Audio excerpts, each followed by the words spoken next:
Oke, next lanjut. Ini untuk pilihan prodi dan juga PTKIN. Nah, ini masih banyak ya yang belum paham.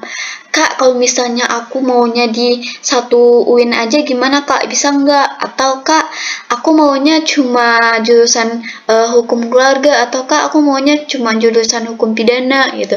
Bisa nggak Kak? Oke, jadi teman-teman di sini aku izin menjelaskan. Semoga teman-teman bisa paham. Nah, untuk PTKIN itu teman-teman harus memilih dua PTKIN yang berbeda gitu.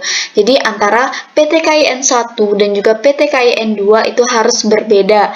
Nah, masing-masing PTKIN teman-teman harus memilih yang namanya dua prodi. Nah, yang benar itu gimana Kak? Nah, yang benar itu kayak ini teman-teman. Misalnya nih, di PTKIN 1 teman-teman milih Universitas Islam Negeri Syarif Hidayatullah Jakarta dengan jurusan Hukum Pidana Islam atau Perbankan, dan juga pilihan duanya Perbankan Syariah. Kemudian untuk PTKIN 2-nya teman-teman milih UIN Maulana Malik Ibrahim Malang dengan pilihan satunya hukum keluarga Islam, pilihan duanya pendidikan agama Islam. Nah, ini udah benar teman-teman. Kenapa Kak udah benar gitu? Karena PTKIN 1 dan PTKIN 2-nya udah beda teman-teman, dan jurusannya pun udah dipilih dua masing-masing. Kak, gimana Kak kalau misalnya antara PTKIN 1 dan PTKIN 2 itu udah berbeda tapi jurusannya sama? Gimana Kak? Nah, itu diperbolehkan ya teman-teman. Misal nih di UIN Jakarta teman-teman ambil hukum pidana Islam dan juga perbankan syariah. Terus di PTKIN 2 UIN Maulana Malik Ibrahim teman-teman pilihnya hukum pidana Islam dan juga perbankan syariah. Itu nggak masalah teman-teman, asalkan PTKIN-nya berbeda. Nah, untuk yang biasanya yang kesalahan-kesalahan yang biasanya muncul itu seperti ini teman-teman. Ketika teman-teman memilih yang namanya jurusannya nggak lengkap gitu, kayak ini.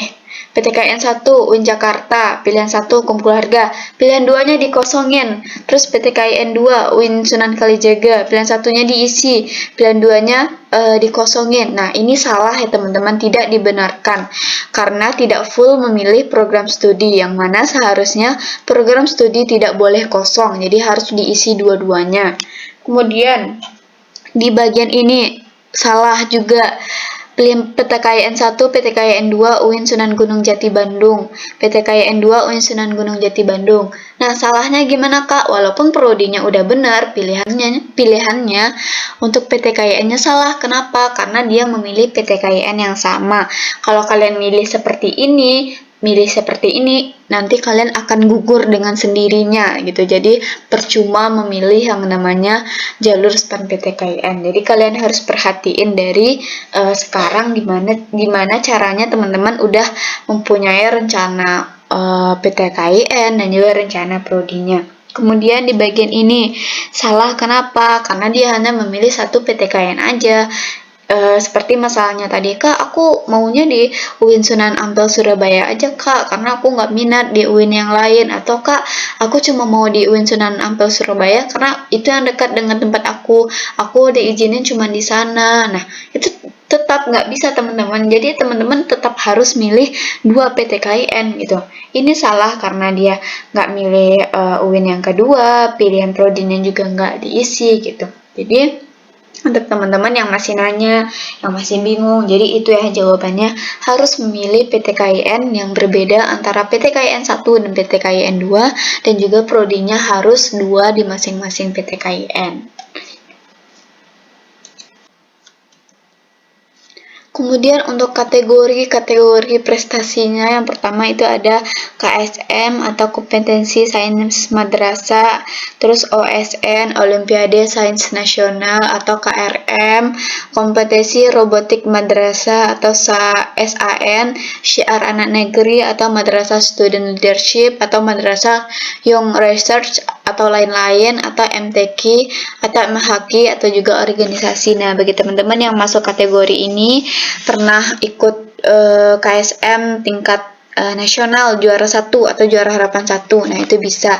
Nah, bagi teman-teman yang punya kayak misalnya pernah ikut olimpiade nasional di Instagram misalnya, nah teman-teman bisa klik lain-lain. Karena misalnya yang nggak termasuk di bagian ini, teman-teman klik aja lain-lain gitu. Nah, jadi untuk teman-teman yang punya sertifikat atau juara lah, teman-teman bisa upload di SPAN PTKIN ini. Oke, next untuk prestasi. Nah, di bagian video tips lolos SPAN PTKIN, aku udah menyampaikan bahwasannya salah satu faktor pendukung kelolosan SPAN PTKIN itu adalah teman-teman punya yang namanya sertifikat sebagai penunjang kelolosan teman-teman nantinya. Tapi itu tidak diwajibkan teman-teman. Kalau misalnya teman-teman nggak punya yang namanya sertifikat atau piagam, itu nggak masalah karena tidak diwajibkan oleh pihak SPAN PTKIN, hanya sebagai penunjang. Nah, kategori-kategori yang termasuk ke dalam prestasi di SPAN PTKIN ini adalah yang pertama untuk teman-teman yang pernah juara 1, juara 2, juara 3, juara harapan 1, juara harapan 2, juara harapan 3, pertukaran pelajar internasional, anggota atau pengurus organisasi. Contoh, teman-teman pernah ikut Olimpiade Matematika tingkat provinsi dan juara harapan 1. Nah, itu bisa teman-teman masukin.